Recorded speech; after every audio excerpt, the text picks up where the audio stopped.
There we go. Take it away. Okay, so we're learning the holy book, Ner Mitzvah V'Tera'er. A mitzvah is a candle and Torah is light. It's written by Rabbi Dov Ber of Lubavitch, the second Lubavitcher Rebbe. He was a reincarnation of Reb Hamnuna Saba, and from the times of the Mishnah and Reb Hamnuna Saba together, Rabbi Shimon Bar Yochai were reincarnations of Moshe Rabbeinu, of Moses, our teacher. So it turns out that Rabbi Dov Ber is very much connected with the celebration of tonight, because this is the day of celebration of Rabbi Shimon Bar Yochai. And so that's what we're going into now. And actually, Rabbi Shimon Bar Yochai, he wrote the Zohar. So what we're going to learn tonight is the number one rule to learning the Zohar.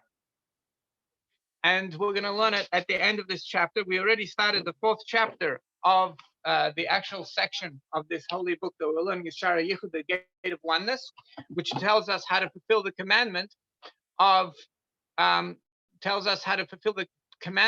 uniting everything with the oneness. So let's start. We're in the words V'hinei be'emes. Let's show you inside.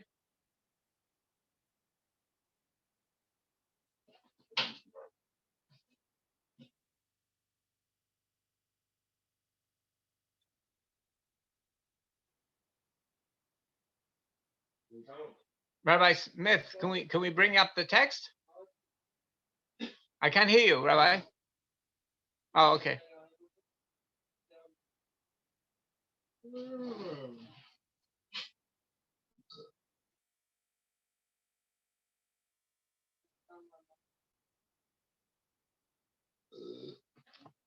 We are live.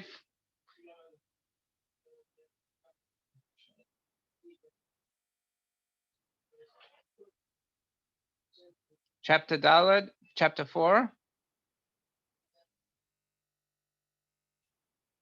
And further down, we have, further down, there's a dot, and it says V'hinei be'emes.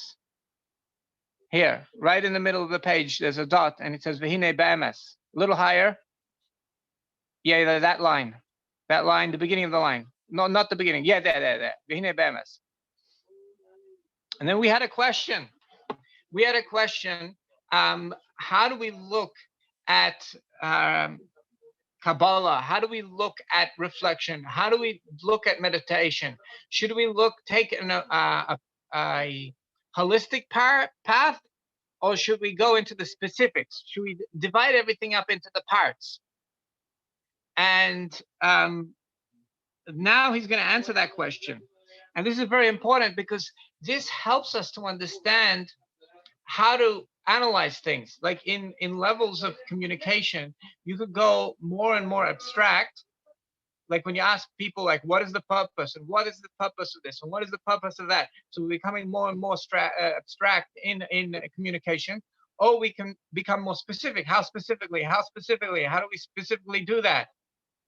So that's going down the layers of communication.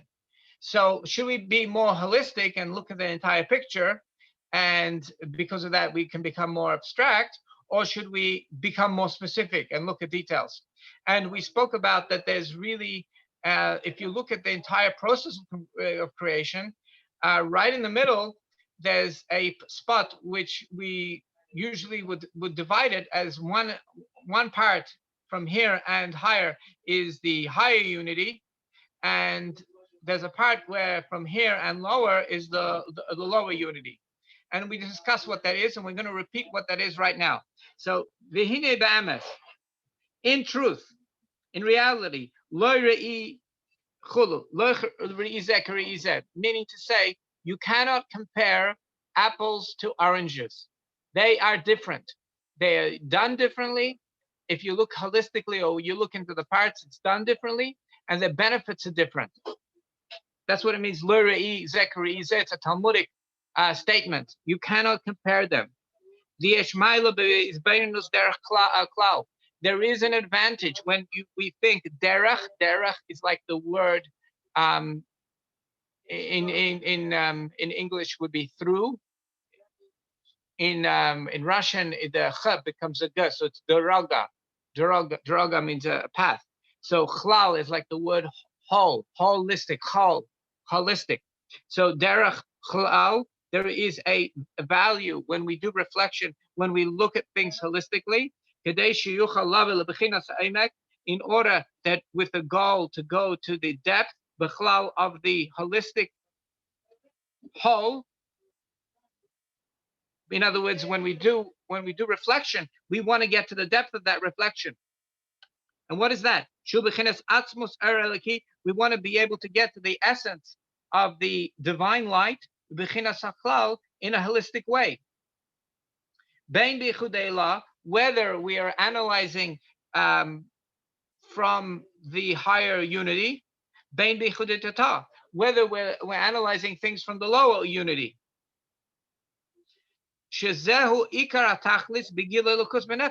And that's the main goal of divine revelation in the soul. In other words, why are we doing this? Besides doing the mitzvah of connecting everything to God's oneness, we are actually causing divinity to be revealed in our soul. We have divinity in our soul, but we want to reveal it as well. So when do you have revelation? When you have recognition. When you have recognition, that's the channel for revelation. So we're gonna we always want to get to the original source of everything. So one of the you see that if you go up the totem pole and you start off with the milk, and the milk comes from the cow, and the cow eats the grass, and the grass gets its energy from the sun. And if you just, maybe you go a little further than that, but if you stop somewhere, so that sort of becomes like idol worship, and that's problematic. We always want to be able to get to the original source, to the original source of everything. And that's called atzmus, the essence of the divine light. And how do we do that? And when we do that in our minds, we actually reveal divinity in our soul. And that's really good. However, there is an advantage when we think in the path of parts, when we divide things into parts. Dapka.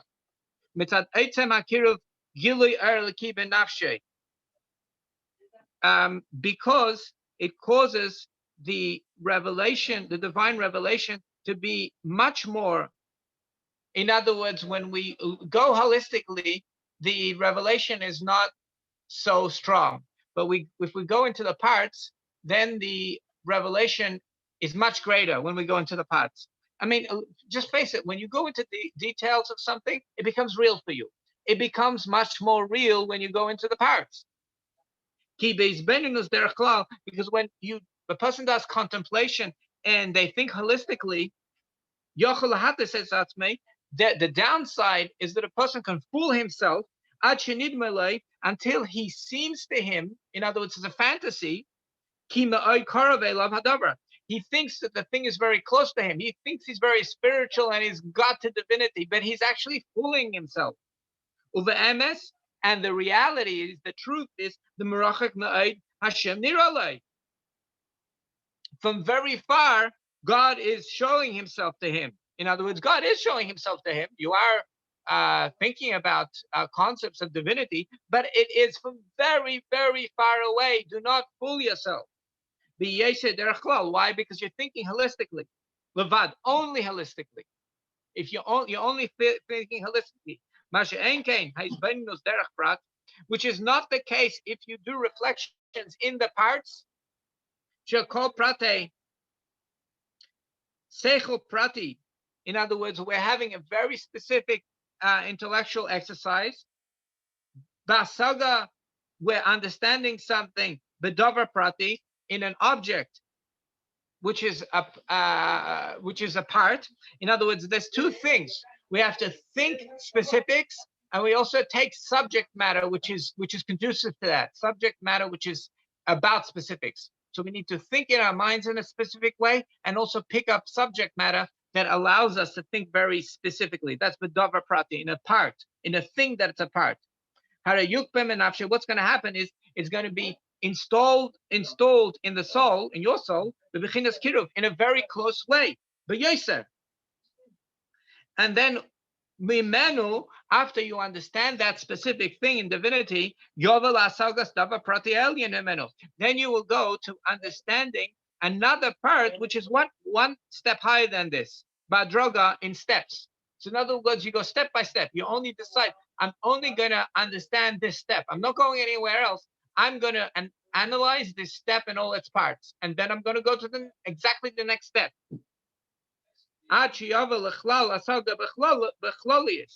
And then as you go up the steps, and when you go up to the steps, then you're going to come to the holistic understanding.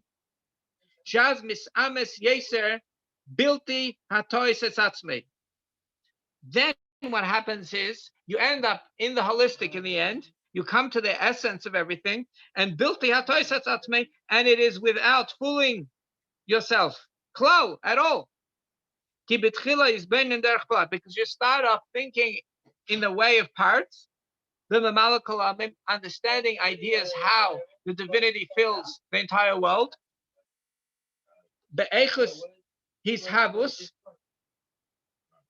We understand the quality of how things come about. We're going into specifics now. We want to find out the source of the energy. Shefa means like movable energy. Haruchnius, which is spiritual, which means basically invisible. The galgalim of the galgalim of mazolis. Now let's explain this. We're going into the parts now, a little taste of it. Basically, the heaven is the heaven is made out of a sea, like a magnetic sea of gravity, and the sea is like onion peels. It's round like onion peels, and in this magnetic sea there are mazalis, groups of stars, and what these stars do, apparently the way it was explained to me, is what these stars do is with a nuclear fusion they're actually revealing the energy of this invisible sea, of this invisible onion peel, and they bring this energy out, and then it shines towards the earth, and it makes impact on every little blade of grass and everything in this world. And what happens is that from the invisible and the abstract, it becomes concrete. In Asiya, in the first world, in the world that we live in, which that is the world of action. And Mishmari Afanim, and they get the energy from the ends of the Afanim. So let's explain. In Hebrew, Afnaim is a bicycle. The reason why it's called a bicycle, because Afan means a circle. So there is a spiritual angel, which is called like a circle. It's like a sphere. Afanim, it's like a sphere. And this spiritual angel called Efanim, it gives energy. It's like the soul of the Galgalim. Galgalim also means a circle, but Galgalim is the physical aspect of this magnetic field, and this magnetic field gives energy to the stars.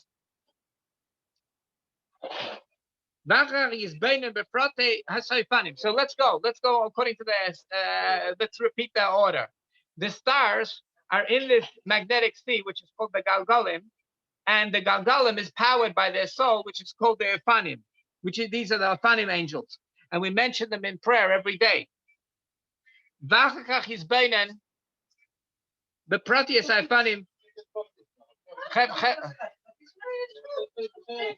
Yeah, is that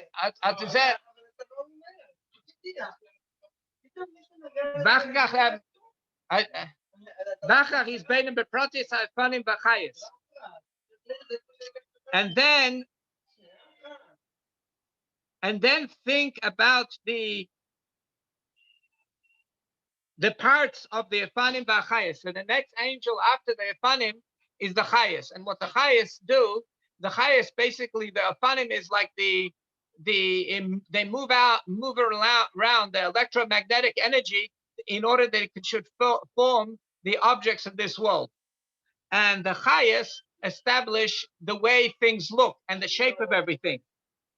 And then the srafim on top of them, they are the laws of the physics. Basically, they are the mathematical laws and the laws of the physics. אני מוסר שיר, אתה יכול, סליחה, אתה יכול קצת, תודה רבה. עד בחינס מלכוס דעשייה. And then the next level after the srafim, after the angels, which are like the scientific laws of science, and that's what they do. But they also personally understand divinity so well that they get so excited. Like that's why they call srafim, because they get burnt up. Saraf means they get burnt up. They get burnt up with the excitement, with their understanding. So there's what they do for the world, which is they carry the laws of science. But what they are for themselves, they basically get so excited about the divinity, and they get burnt up. And this all goes to Malchus Dasiya. Malchus is the expression of Asiya. It's God expressing himself in action, and that's what's giving life. It's like God speaking, and he gives life to this chain of these chain events. First, we need to make the laws of science, which is like the srafim. Then we need to establish the shape and the color of everything, which is the highest.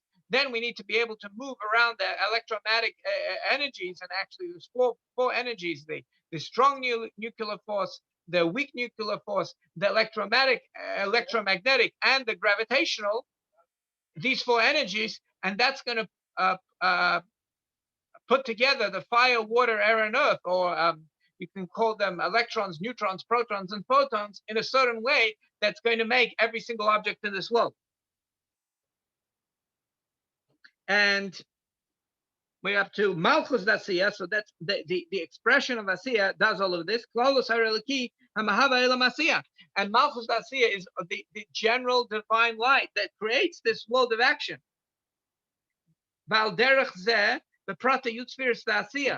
And then we learn about the 10 sfirot of Asiya, which are above.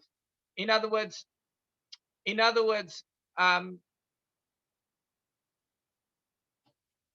the 10 sfirot of Asiya are not really part of the creation.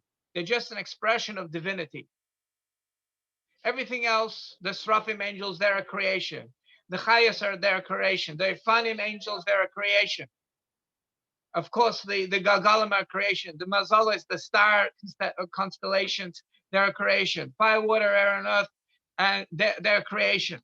But the 10 sfirot of Asiya, they're not a creation. What they are is that they are a expression of divinity. And humans are also have 10 sfirot. People have 10 sfirot, and they basically become the 10 sfirot, and their job is to embody. They like become the shirt of the 10 holy sfirot of Asiya. They become the shirt. Human souls are like the shirt. So it's like the 10 sfirot, the holy sfirot, which are not a creation of Asiya, embody themselves in humans when humans behave the right way. And the outer coat of the 10 sfirot, there's another 10 sfirot, which are like the angels of the created world. They're the outer coat of the entire world. So when you look at the world, you should look, when you see things moving, it's like the king is inside, and you're just seeing like the outer coat moving. And when you see people moving, it's like the shirt of God that's moving. And inside them, what's moving them? That's the divinity. That's the 10 spirits of divinity that's moving them. So, and then then in the next world above that is the world of planning, which the focus of that world is expression, planning, color, what the shape of everything is going to be. And you carry everything to the Malchus of Yetzirah. That's the expression of Yetzirah, is God expressing himself how the world is going to actually plan out. because that becomes the driver. The crown means the driving force for action. And similarly, we start to differentiate and we start to analyze what's the difference between this dimension, this physical dimension, and the dimension of Yetzirah, the world of expression, the Pratis Abriya, and then we go into the details of the world of Bria, which is that's the thought of God. In other words, the meaning behind everything, and that's a deeper dimension. And we go into the details of that. And each time you go a dimension, the energy becomes stronger and stronger. Ad bechinas malchus d'Atzilus, and you go until you get to the expression of the world of Atzilus. And Atzilus is not a creation. Atzilus is God's personality. Klolas Hakel, and the expression of Atzilus is basically the general energy for everything that's going to happen. Usually when we say the God's name and we use the name Elohim, we are referring to, in Kabbalah, we're referring to the expression of God from Atzilus. And that creates nature, kiyudua, like it's known. And what happens is when a person goes through all these stages and they analyze everything from the physical, seeable world, then everything becomes much more real in a close way. Because after we look into the details of all the parts and we compare them to each other, and we understand how they're different, and we understand how, like, each level we go up, we're like 10%. There's 10. It's like the lower level is only 10% of that next level. The energy level keeps on getting higher and higher as we go up each step.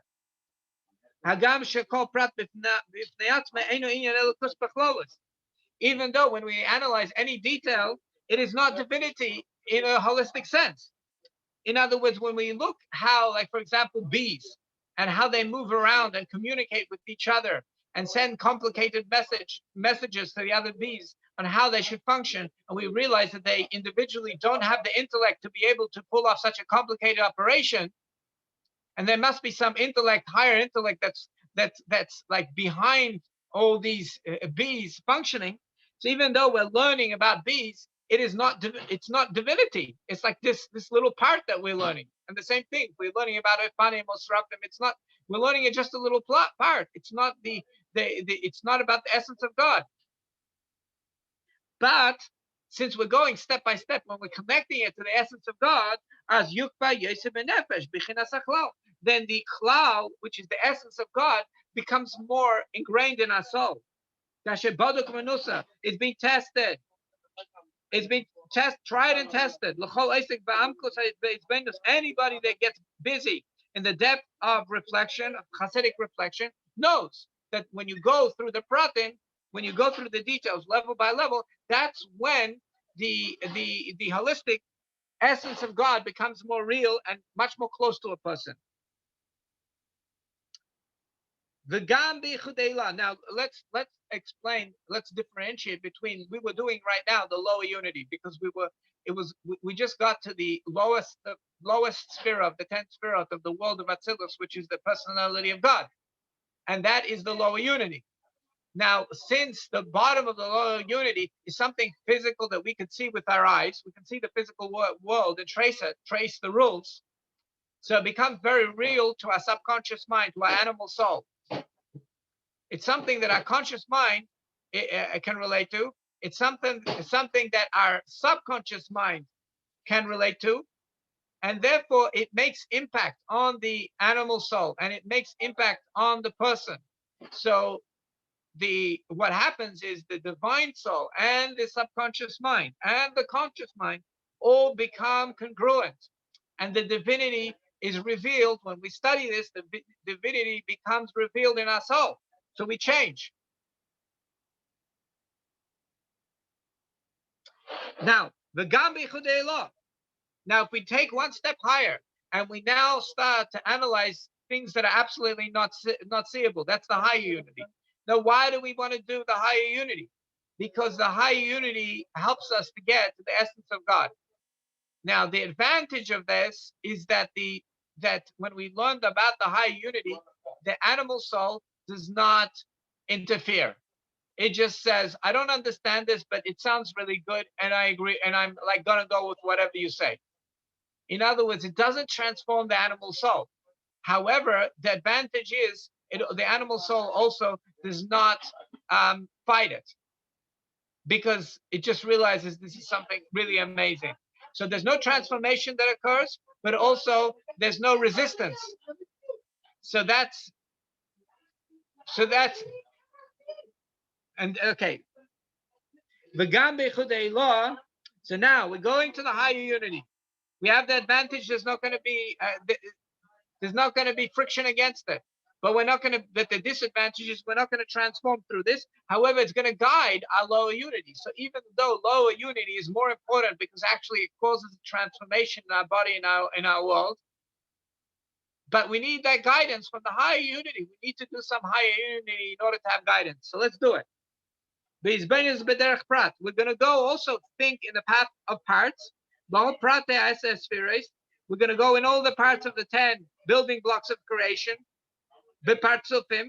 And with the partsufim. Partsufim is a facial expression. Basically what we have is a sphere as a building block. When you put a few building blocks together, you get a personality. And there's different ways we can put these building blocks together, and we're going to have different personalities that are going to come out, and all of them are divinity. So right now we are at the threshold between the lower unity and the higher unity. The lower unity is the Malchus, the lowest expression, the lowest of the 10 Sfirot of Atzilut, which is it's not a creation, it's a personality of God, and below. And the high unity is how the 10 Sfirot, how the 10 building blocks of creation, how they really one with God. And the different personalities, they're just expressions of the one God, because now the first one is the Zun. Now so Malchus, the expression of Atzilus, is in itself has all 10 spheres inside it. In itself has its own personality. And then Zun is the emotions, the 6 emotions. Zoh is the 6 emotions of Atzilus, and they are a personality in themselves, like the personality of a strong man, for example. And so Zun is how both personalities interact, like a strong man and his wife.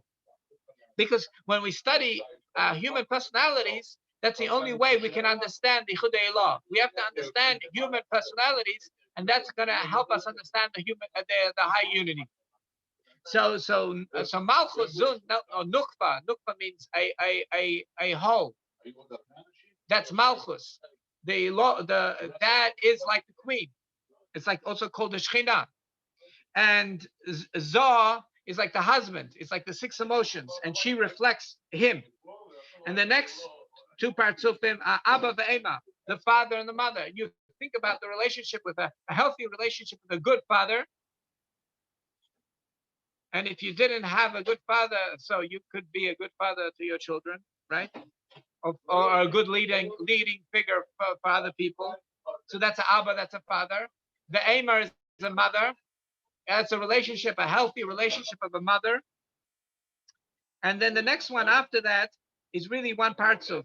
Keser, the crown, is one partsuf. It's one personality. It's the driving force. However, we're going to divide up Keser into 2 parts, into Arachanpin. I'm going to explain how this works out in a second. Arachanpin is long faces. The Atik Yemin is disconnected days. Now, what does that mean? It actually makes a lot of sense. So Arachanpin is basically when a person has a dream and the dream comes true, or they envision something coming true, and it's really a big dream. So the face becomes big, Arich, long, a long face. The person sees no boundaries to their dream happening in actuality. That's why it's called Arachanpin, long day, long faces. As opposed to Zun, which is small faces. Zohar is small faces. In other words, basically when we're planning, first you have a dream, then you have Abba Ve'ema, which is a father and mother, that's basically the advisors. And the advisors tell you that your dream is not practical. And you have to first have a proven concept. And you have to have data and you have to have numbers. So that's what the father and mother comes and says. And then there's then what you end up is there unpin with a small face, but it's practical, doable, it's possible. So when you're creating a dream, you have to have first dream the impossible, then get advice on how to make that practical, and then do what's possible and has been proven to work. So that's what Arachanpin, Aleph Aleph over here is Arachanpin, long faces, the dream. The Atik Yemin is Atik is like the word tack in English. Tack means to connect something up with like a little piece of metal. And Atik means the opposite, to disconnect. So like attic in English means the above on the top of the house. It's like disconnected from the rest of the house. We're right on top. So Atik Yemin is days. Days represents emotions because every day has a different emotion. So this is the way the emotions are disconnected from the dream. And let me explain how this works.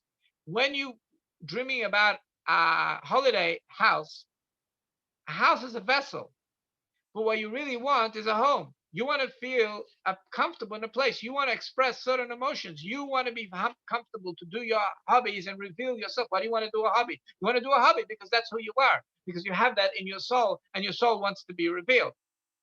So I don't really want a house. I want a home. So Atik Yemin is disconnect from the dream for a second. What do you really want? You don't want anything physical. You want to reveal an emotion. So that's Atik Yemin. And Ad Reshis Hakav, then before we can create anything, like if there's only God, let's say, there's only God, there's no time. Time does not exist. There's no beginning, middle, and end. There's only the essence of God. So the first thing God needs to do is create a kav. A kav means a ruler. He has to establish measurement.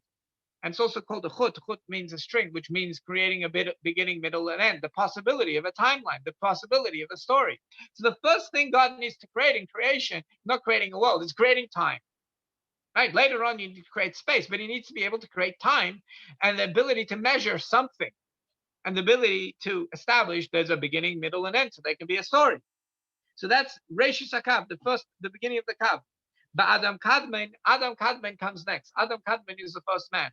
Basically, God creates the dream man. How am I going to write an autobiography of myself, of my essence? I'm going to create a character, and this character will be Adam, the first Adam, the dream Adam. So this is how it works. This is how it works. First, we start off with the essence of God wants to create a world, and so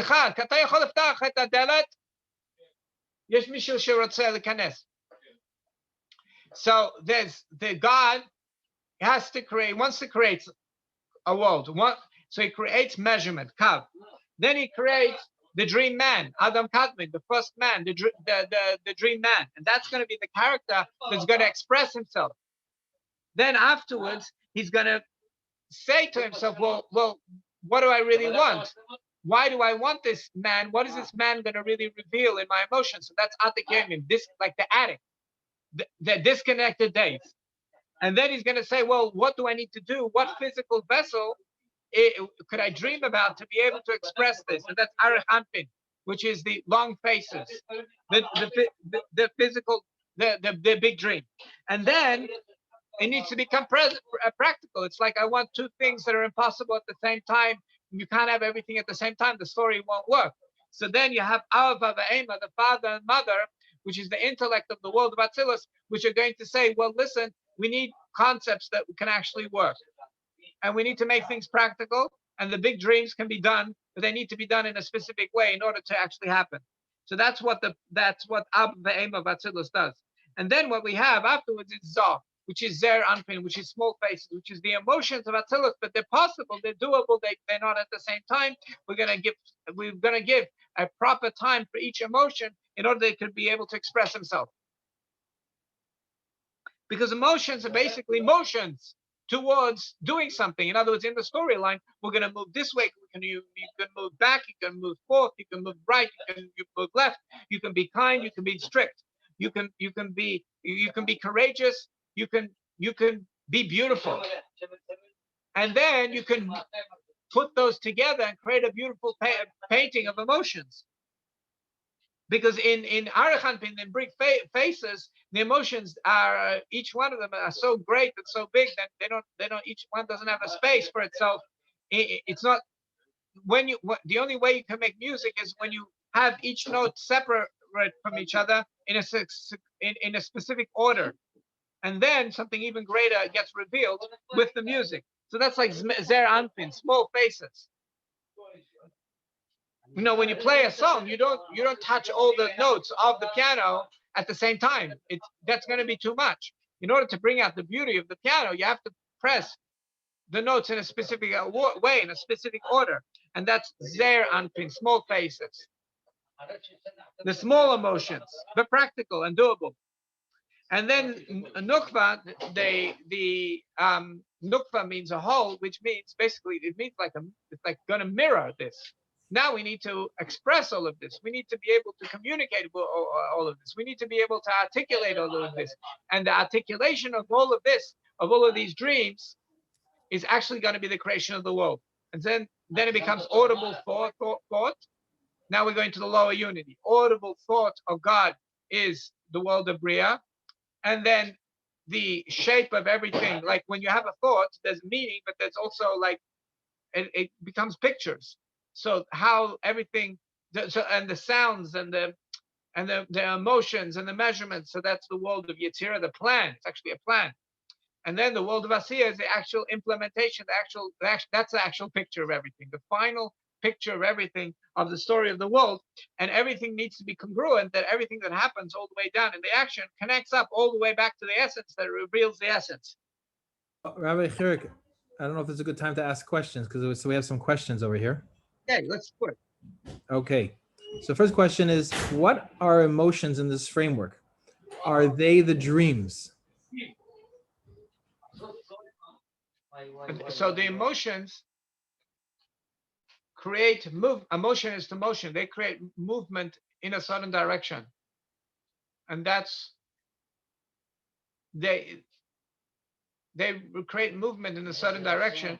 And when you put a certain, a bunch of emotions together in a certain pattern, that tells a story. So that's what the emotions are in this. Basically, when you speak, if I just speak in monotone and say the words, you won't really understand me. But if I put my heart into it, you're going to see the difference in my words. So you really only understand the story, not from just the words, but from the emotions that I put from my heart and from my lungs into the story, and then you'll really understand the story. So that's what the emotions are, because they create a certain energy and certain movement, and they actually become the physical. Eventually, the emotions, as they come down, they become the actual physical space which we live in. They become the fabric of the universe, of this physical. I was going to say, it's very interesting you say that, because talk about the monotone, you can't understand somebody. But if someone is speaking with emotion, even if they're speaking in a language you don't understand, you can figure out what they're talking about. Right. The story still comes across. Right. Through the emotion. That's what the emotions are. So it's all it's the 10 Sfirot has at least six emotions. Okay, so that actually becomes the six of the cube. They actually evolve into being the space in which we live in. These emotions. So wait, our emotions, I mean the divine emotions, so to speak. Why I couldn't hear you? We are a story inside God. Mm-hmm. Okay, so what the question here? So the first question, part of the question was, what are the emotions in this framework, and are they the dreams? So how do you answer that? The emotions could be practical, or the emotions could be dreaming. So the emotions evolve as they evolve down this process. So when they're first, they can be unpractical wild dreams, and then they become controlled emotions in a very organized fashion in the world of Atzilus. Whether in Arachanpin with big faces, it's like each thing, it's like kids, when they love something, they love it all the way, and suddenly they move. The kids, when they're developing, they actually go through the Seder Shtalshalos. So the kids, they like really want something, and then they really want something else, and they really want something else. That's like they're at that point in their development, they're actually connecting with the emotions of Arachanpin. And then when they get a little more intellect and they understand that to be able to get what they want, they have to like hold back a little bit. So they're actually becoming more mature. So it's like the way it involves, as they become more mature, they become smaller, but in the end, it's better that way. Okay, so let me ask you another question over here that was posed. What is the threshold or the point of passing from the lower unity to the higher unity? How do we know when that happens? Did God start speaking yet? Is he just thinking it, planning it, or did he actually start speaking? God just thinking it, that's the higher unity. Yeah. And when God starts speaking it and it starts to materialize in a way that we would be able to perceive it, or starts that process of coming in our direction, that would be the lower unity. Yes, absolutely. And so how do we know when that happens? I guess it's happening constantly. God's constantly thinking the vision and he's constantly speaking it. Right, you can actually see Kav in the world. Kav never disappeared. You see something's measured and it has a certain size, that's Kav. Like, in other words, all these building blocks of creation, they continue on. Once they're established, they continue on all the way down.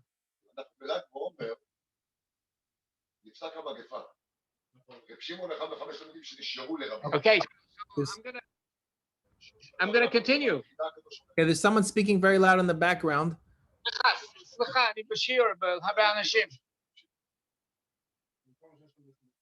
Okay. Okay, I just want to draw your attention also, Rabbi Chirik, while we're at it. It's 9 minutes to 9. We still have quite a way to go to chapter. We're only halfway through chapter 4, and you said that you were going to address the question of the proper way to learn Zohar and Kabbalah, and I just want to make sure that we have time for that tonight. So. Oh, okay. 1 second. I'm going to go a little bit further, and I'm going to then address the question, and then we're going to see that question addressed next week, Bezras Hashem. Okay, so Derech Prat, Dafka, when we go into all the parts, like we've been trying to go now, Hu Amoil, that specifically helps. Likbaya Menefesh to Likbaya means to establish in the soul in a way that stays. The holistic essence, we always want to go to the essence. Hamaitzel, the one who creates his personality. Hakalam Yachad, and he has everything's inside him. He's like the holistically holds everything inside him. Masha Enkein, Haizbenus Derech. However, if we only do reflection in a holistic way, Levad only in a holistic way, canal like we mentioned it before. And what happens is when you only think holistically, just tell me a point. This is what happens when people don't have proper training. That you're going to read, you're going to go on just read some Hasidus, and you don't know that you have to go into all the parts. So it's not gonna be so effective unless you have the training to know what to do with it. So if a person's only holistic, Shemarachik Hashem Niralei, so he actually gets divinity revealed to him, but it's from a distance. So what happens is, a person can go into fiction, fantasy. In other words, to imagine things that don't exist.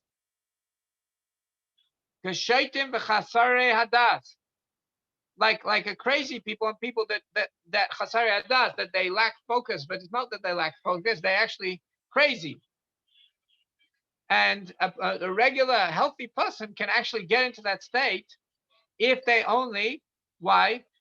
Mitzad symptom klimecha, if he focuses his mind, rak b'davar echad, only in one point, v'hu klali, and that point is a holistic point, is an abstract point. So there's a thing called hypnotic language patterns. And the way hypnotic language patterns works is that we have a divine soul which understands the higher unity and loves learning about this stuff, and even the lower unity, but it really gets gets really excited by listening to the higher unity. And then we have a conscious mind which can only understand concrete things which are seeable and experience, you can experience them. And then we have a subconscious mind, which is like the animalistic mind, which also only understands concrete things. However, it has tremendous processing power. Just imagine the difference between the processing power between your conscious mind and your subconscious mind is like your conscious mind has a processing power of a few coins in your pocket. Like you can barely put two things on your conscious mind's table and compare them and analyze them. And the subconscious mind, imagine compared to two coins in your pocket to the entire money in the entire Federal Reserve after they printed so much currency in the last year. So imagine that. Compare them two. It has so much processing power. The subconscious mind. It's like an animalistic soul. It's immature, but it's has a lot of processing power. Maybe it doesn't have common sense, but processing power it has. So what happens is when you speak hypnotically, which means you speak higher in the levels of communication in a more abstract way, or if you go down the levels of communication and you go into something specific, but you nitpick that thing and you make that everything, like it's all or nothing, you always make me angry, you always do this to me, or you never do that, right? Always, never. Basically, we're cutting out any other possibility. So we're just making that the holistic. We're making that one thing the holistic. So what happens is the conscious mind cannot handle that. That doesn't make any sense. It's wrong. It's a cognitive distortion. And the conscious mind knows that, but it doesn't know how to deal with it. So what it does is it goes to sleep. And then the subconscious mind takes over. It says, you take care of this. I cannot understand this. I have no idea how to deal with this. So the conscious mind goes to sleep and the subconscious mind takes over. That's why people get very emotional when you say, you always do this or you never do this, right? Because they just used hypnotic language patterns. There's like, I don't know, 27 of them or something. And you turned off, you put the conscious mind to sleep and the subconscious mind takes over and all these emotions now get revealed and the person gets rid of the emotion, but it's really false. It is fantasy. It's not real. It's a cognitive distortion. That's one way of doing it. And another thing, what happens is I spoke to somebody that what they were doing was they were focusing on some letters in the siddur and they were like focusing on that and making it everything. And then they would go into this hallucination state because their mind would get tired and they would get into this hallucinated state, and that's not reality. They thought they were going into the higher world, but actually they're not going to the higher worlds. It's just hallucination because the conscious mind got tired. So that's what he's saying. And the way we deal with the question, I saw the question on the screen. The way we deal with hypnotic language patterns is we have to call them out with the conscious mind. You train the conscious mind that says, oh, that's one of the 27 hypnotic language patterns. That is a cognitive distortion. That is not true. There's something not true over here. And when we call it out, so we keep the conscious mind awake. And that's how we're dealing with it. So basically we keep on reminding ourselves, 1 second, there's no such thing. Holistic is the essence of God. There must be more parts over here. There must be some other parts of the story which we didn't hear. So when you go into the parts as well, that keeps you, when you think in parts, but not nitpicking, because if you nitpick and you make one part everything, that also is a distortion. So we have to remember that there's a lot of parts over here, and there's a holistic, and as you go higher, it becomes more holistic and more holistic. But I'll just finish up over here. Okay, yeah. Two more lines. But when you tzimtzum means when you focus, when you narrow down, hamakas hadas, the depth of your focus, b'chol prat, into every part, hu ha'hepech min hatois. This is the opposite of fooling yourself. In other words, hypnotic language patterns is a way of fooling people, of fooling yourself. But when you go into every part, it's the opposite of illusion and fantasy and making a mistake. And it's also the opposite of being very distant from divinity. Adarabba, on the contrary, the exact opposite happens. Al through this the thing you're trying to get to becomes closer, to you, because you go from one part to another part, which is right above it, and there's usually it's 10%. Usually the lower level is only 10% of the next level, so that you can grade the jump. And then you connect everything up in your mind, and you connect everything up to the holistic oneness, yichud, oneness. This is all about Shar HaYichud. It says this is Shar HaYichud. On the top of the page, we're learning Shar HaYichud. So that's the goal of this entire book. What we're learning is that's how we connect everything up to the one wholeness, but we do it part by part, level by level. We go into all the details. We don't fool ourselves, and that's how it becomes reality. So the answer. So then later on, and I'm going to just jump and because I promise I'm going to say what is the most important thing that we need to know when we're learning the Zohar. And the answer is that we need to do both. Each one has its advantage. So you go into the parts, but then you always take a jump and you connect it to the essence of everything, to the holistic source, original source of everything, which has no beginning, which has no end, which has no parts, and cannot be divided into two. Even though we can't relate to it, but we go there with our minds. So after every part, if we're learning about bees, if we're learning about dolphins, if we're learning about trees, then we connect it. This it's connected with the essence of God, connected with the oneness. Because if you do the lower unity and you go into the parts, but you forget to take the jump and connect it to the holistic whole, then that would be idol worship. Now, what about with Kabbalah? And with Kabbalah, if a person learns about the 10 Sfirot, or he learns about the Partsufim, which means how a few Sfirot come together in order to create its own personality, but you don't connect it to the essence of God, then it's the same thing as was happening with the lower unity with idol worship. That your person stopped at a certain group of stars or a certain shape of stars, and then those shape of stars represent a certain animal, and it's a certain type of energy, and that's it. That doesn't go further to the holistic whole. That's idol worship. Not going all the way up, just going up the totem pole. So the same thing, the same problems can happen with the study of Kabbalah. Because a person can make like a sphera or a certain name of God a thing for itself and not connecting with the essence of God. So when you learn Zohar, it doesn't explain, I believe Zohar doesn't explain higher than Atzilus. But the person who learns Zohar, they have to know in their heart, oh, 1 second, I'm supposed to go to the essence each time. I need to make that mental connection myself, even if it doesn't say there.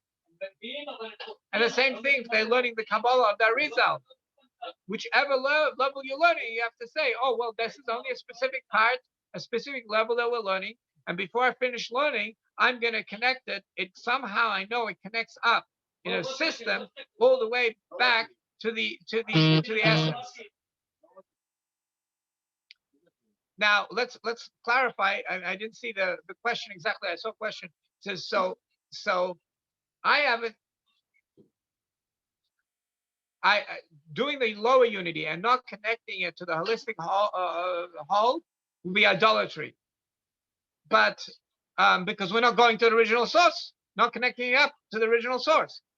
But in doing the higher unity and learning a sphera and not connecting up to the essence of God, I didn't see it being called as idolatry, but I saw it being called as Tayevas Hashem. I called Tayeva means an abomination of God. That's the name that I saw the Mittler Rebbe give in another sefer in Rebina. So if a person is stuck, focused only on the lower level and doesn't go to the higher level, then they're either in a Avodah Zorah, what you're calling Toevas Hashem. And if they're focused only on the higher level, the generalities, and lose track of the details, then they are fooling themselves. They're fooling themselves. Or if they're not fooling themselves, they're at least the divinity is far from them. Even if they get it correct, they're fooling themselves and they think God is close to them. No, the revelation, well, God is obviously close to them, but the question is it revealed, right? So the divinity is revealed from far away, and the person thinks they're spiritual, but really it's not. That's how they're fooling themselves.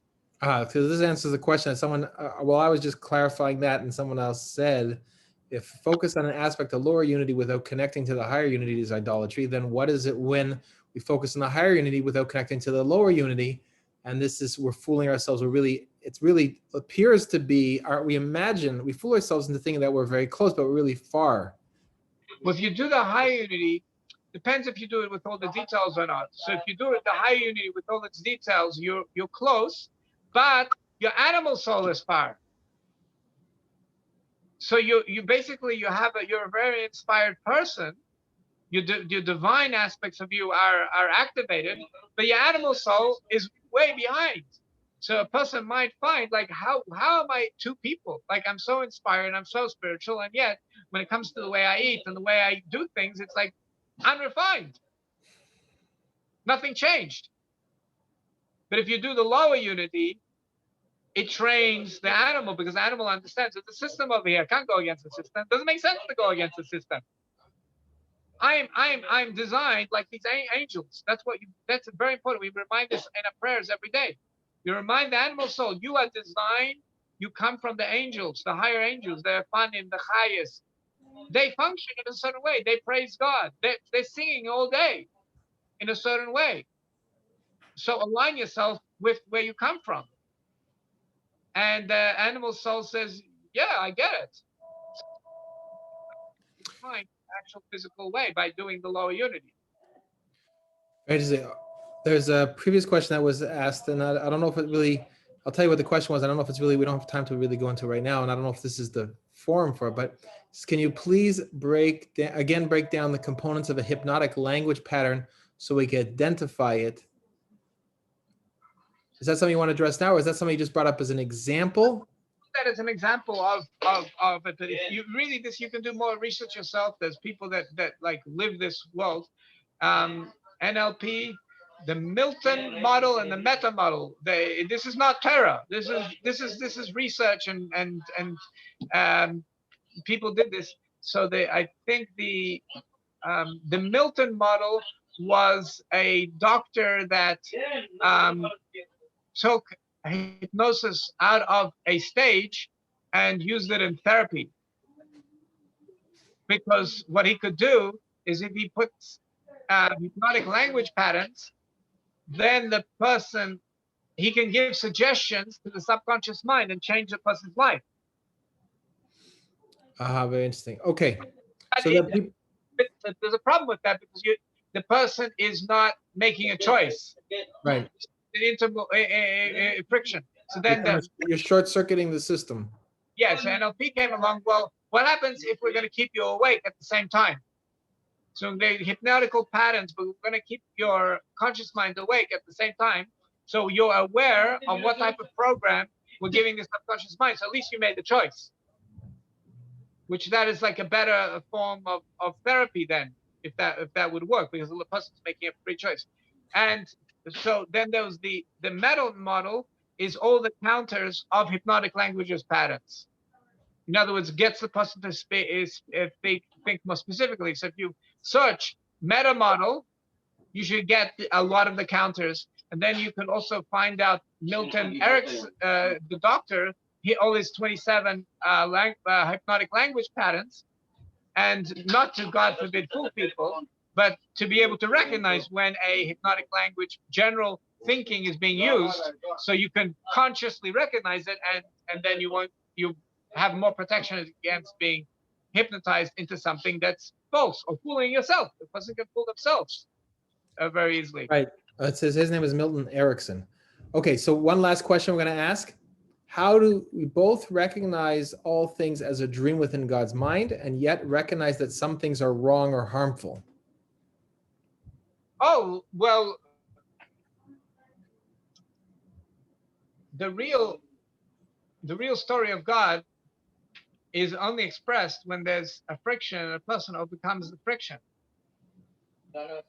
In other words, when there's a challenge to the oneness and still you overcome the challenge, then the essence of God, when you have the courage, like if everything's wonderful and beautiful, courage is never revealed. Courage is never revealed. So you have to create, whenever there's pleasure, there's pain. In order to be able to recognize the pleasure, there has to be an existence of pain. So in order for there to be something good, there has to be something bad in order to clarify what the good is. So there's going to be like really bad stuff in this world, and there's going to be really bad challenges. So we can bring out the courage. So we can bring out overcoming the challenges. So we can bring out and that greatness, that divinity, and that's a real divinity. Not when everything's hunky dory. That's not really bringing out the essence of God. So there's going to be really, really bad stuff in this world, and our job is to overcome it. I don't hear you. No, and we should have really good stuff too. And that's what should overcome the entire world and bring about the revelation of all the goodness. Do you want to say anything on the Parsha today, or just Lag BaOmer? I think you mentioned a little bit at the beginning. So we're gonna finish this chapter next week. So everybody come back next week at the same time, because we need to actually see it inside. We'll get more details. People don't know this. People just tell me the point. Well, if I tell you the point you want, you're not going to get what we want. You're not going to get the experience that we want you to get. And we're going to go into details next week and get more. Then I can actually deliver it, because we're going to go into the details next Thursday. So amazing. Yes, thank you everyone for participating, and thank you for all the great questions and the comments here. And you're very welcome. And God willing, we will. Let's say something from the Parsha. It's very special. The Shabbos is connected with the holiday of today, Rabbi Shimon Bar Yochai, and in the Shabbos afternoon, there's a custom to read the ethics of the fathers, and in this week's chapter, I understand we're going to say who is. How does it go? It's now in front of the camera. I'm like. It's not at the tip. Ezeu Gibor, that one? Which one are you talking about? How's it? What's the order of the things? I'll get it for you. You don't have to look things up in the rules. The lesson in learning that we think we remember, and then it's just holistic in our mind, and then it loses its impact. So we have to go back into the text, look at the parts, and then we have the detail, and then it's meaningful for us, because we respond to detail. We respond to detail. Our conscious mind and even our subconscious mind loves the detail. So how does it go? Who is wise? A person who learns from every single person. Because, and he brings a verse from the Psalms to support this concept that from all I learned, I became more knowledgeable, more wise. because your testimonies are my talk. That's what I spend my time with. Then in the next point he makes is, who is Ezeo Gibor HaKadosh Yitzray? Who is strong? Person who overcomes his inclination. Shenemar Teiv Er Chapayim Megibor Meisha Baruchai Melechet Ir. A person is, it's greater a person who has able to exercise patience from a strong, that he's even greater than a strong man, and someone who's able to rule over his energy is greater than a person who conquers a city. Ezel Osher, who is wealthy, Hasameach Bechelkei, he who is satisfied with his portion. Shenemar Yigia Kapecha Ki Teichal, Ashrecha V'Teivlach, Ashrecha V'Elam Hazeh V'Teivlach L'Elam Haba. Brings a supporting verse, again from Psalms, that from the labor of your hands, from the efforts of your hands, you will eat. It's good for you, praiseworthy for you, and good for you, and praiseworthy in this world, and good for you in the world to come. And then the last one he says is, and who is honored? Ezel Mechubad, who is honored? Hamachabed Etzbrius, a person who honors Hashem's creations, who honors the rest of humanity. Shenemar Ki Machabedai Echabed B'Voizi Yikalu. Like it says, it brings from also from a pasuk, also a verse, that I will honor those that honor me, and not and those that are disrespectful will be disparaged. So we have a God's name, the name of creation, which actually refers to the essence of God, has 4 parts, and each of those 4 parts actually we understand more about the essence when we analyze all 4 parts. First, you spell it first with a yud. It's spelled with 4 letters. First with a yud, and yud represents wisdom. So what is the first one? Who is wise? A person who learns from all men. So when you learn from all your teachers, you are wise, but a revelation of the first letter of God's name happens inside you. And then a giber, a strong man, is actually has detailed understanding, because a person who has detailed understanding is very understands the difference between good and bad, and then he has to be able to be strong and say, I choose the good. So the second one is a person with a detailed understanding, and to be able to differentiate between what's good and bad, because there is a difference. And then he has to be tough to implement that. So that's now level 2. Second letter of God's name is the second Hey, which represents detailed understanding. It's then the next letter of God's name is Vav, which is 6. And numerically, it's a 6th letter of the Aleph base, so it represents 6, the 6 emotions. Also shaped as a pipe, as if all the emotions are going down. And it's Asher, a rich person, he's able to be beautiful. He's able to synthesize all the emotions and create beautiful things, because he has the funds to do that. Beautiful music, beautiful orchestra, beautiful house, beautiful clothes. He's able to give charity in a beautiful way to make sure everybody is so that's a rich person. And then so he says a person who's happy with what he has the Atik Yomi, has the inner parts of wealth. Then the last one, that's the Vav, and then the last Hey of God's name represents expression and kingship and leadership, articulation, and that is a mechubad, the honorable person, because that's honor, kingship. Who is honored? The person who honors on others. So it actually the people who wrote the Pirkei Avos encoded this secret message in the order of this Mishnah. How beautiful! And it's connected. And it's connected with Shimon Bar Yochai in the fact that he was the first one to reveal the secrets of the Torah, and then afterwards was the Arizal 500 years ago in Tzfas. And then afterwards was the Baal Shem Tov, who started the Hasidic movement, and then was the Alter Rebbe who realized that to reveal divinity in the world, in the lower world, and it needs to be, we need to also understand it, not just experience it, but we have to use our brains to understand it. And it's his son, the Mitter Rebbe, the author of this holy book that we're learning, who actually brought it out in all its parts and all its various details to make it accessible to regular people to be able to understand divinity, with the goal that the oneness and the divinity is able to be revealed in our minds, so it can reveal in our bodies in a better way. So that's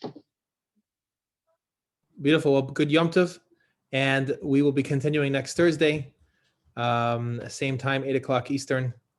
And thank you so much, Rabbi Chirik, and thank you everyone for participating. This is going to be available on the YouTube channel, and you could watch a replay of that at that point. The address for the YouTube channel is actually in the email that was sent out today. And we wish you all a good Shabbos and a happy Lag B'Omer. Shabbos. Thank you.